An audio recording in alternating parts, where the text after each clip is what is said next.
Hi guys! In this video, we'll examine what kind of dream Heavenly Parent had at the very beginning.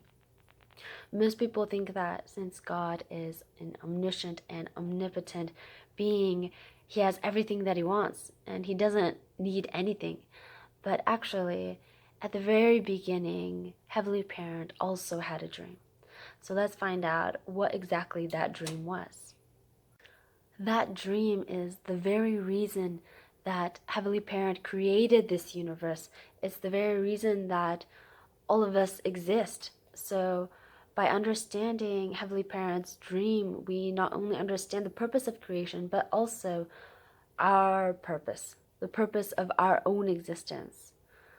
So what exactly is this dream that Heavenly Parent has held on to since the very beginning? Let's take a look. Heavenly Parent created Adam and Eve as the only begotten son and only begotten daughter. Now, these terms may sound unfamiliar to some of you, and the only begotten son and only begotten daughter means the very first son and daughter that Heavenly Parent gave birth to. They are unique and irreplaceable.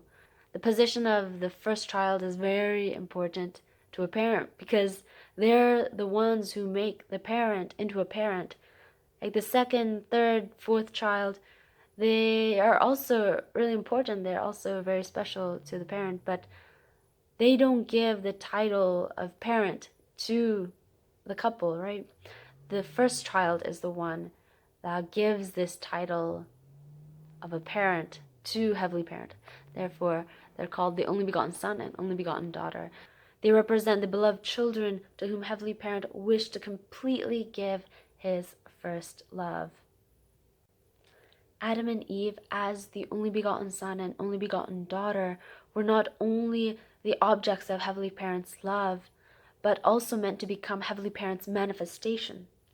Once they matured through the period of growth and become husband and wife, Adam would become the substantial manifestation of Heavenly Father, and Eve would become the substantial manifestation of Heavenly Mother.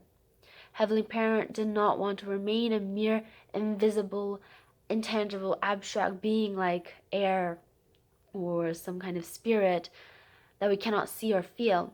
Instead, he longed to become a substantial parent who could live together with his children in a visible and tangible form. Now, which would you prefer? Just looking at some delicious food or actually tasting it, eating it? Seeing a loved one in a photograph or seeing them in person, talking to them face to face, holding their hands, embracing them? We can smell, sense with our noses, run with our legs, and embrace others with our arms, but Heavenly Parent, without a physical body, cannot directly embrace his children. His dream was not to simply observe his children from afar, but take on a tangible form and to share love directly, deeply, and personally with them. Heavenly Parent becomes a substantial parent through the concept of 신인의 which means oneness of Heavenly Parent and human beings through love. When Adam and Eve, as husband and wife, fully unite in love, Heavenly Parent dwells among them. In that moment, Heavenly Parent takes on the form of Adam and Eve, inhabiting their bodies, while Adam and Eve become the visible manifestation of Heavenly Parent. When Adam and Eve formed a family and had children of their own, Heavenly Parent, dwelling within Adam and Eve, would have become the children's substantial father and substantial mother. In other words, their true parent.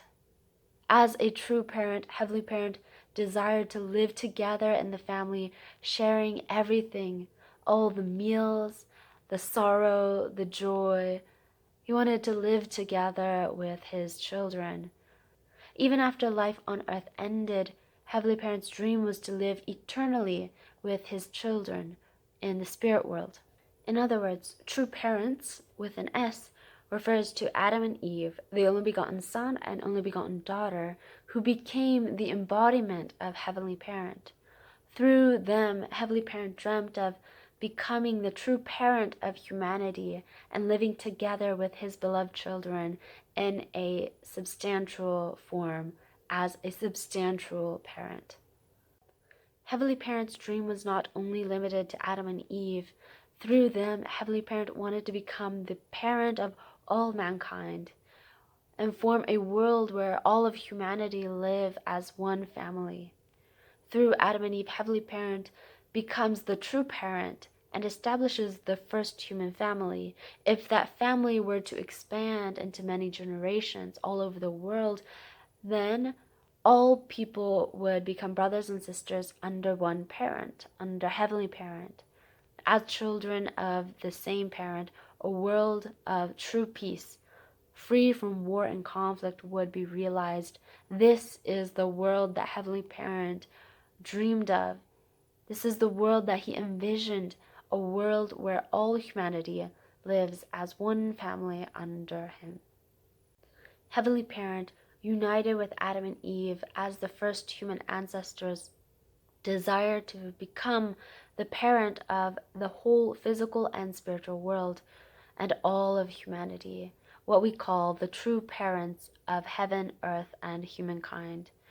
The true parents of heaven, earth, and humankind would not just become the parent of all humanity, but they would become like a compass, helping and guiding us toward the purpose of life and the path to true happiness. Heavenly Parent is absolute, unique, and unchanging. Likewise, his dream is also absolute, unique, and unchanging. It never changes. It has never changed since the beginning of creation.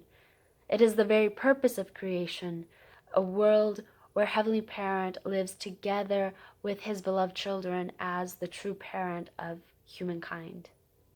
Heavenly Parent's dream was to become the true parent of humanity through Adam and Eve, through the only begotten Son and only begotten daughter. Through the true parents, Heavenly Parent wanted to take on a substantial form and really live together with his children for all of eternity. That was his dream. Thank you for watching this video, and I'll see you in the next one.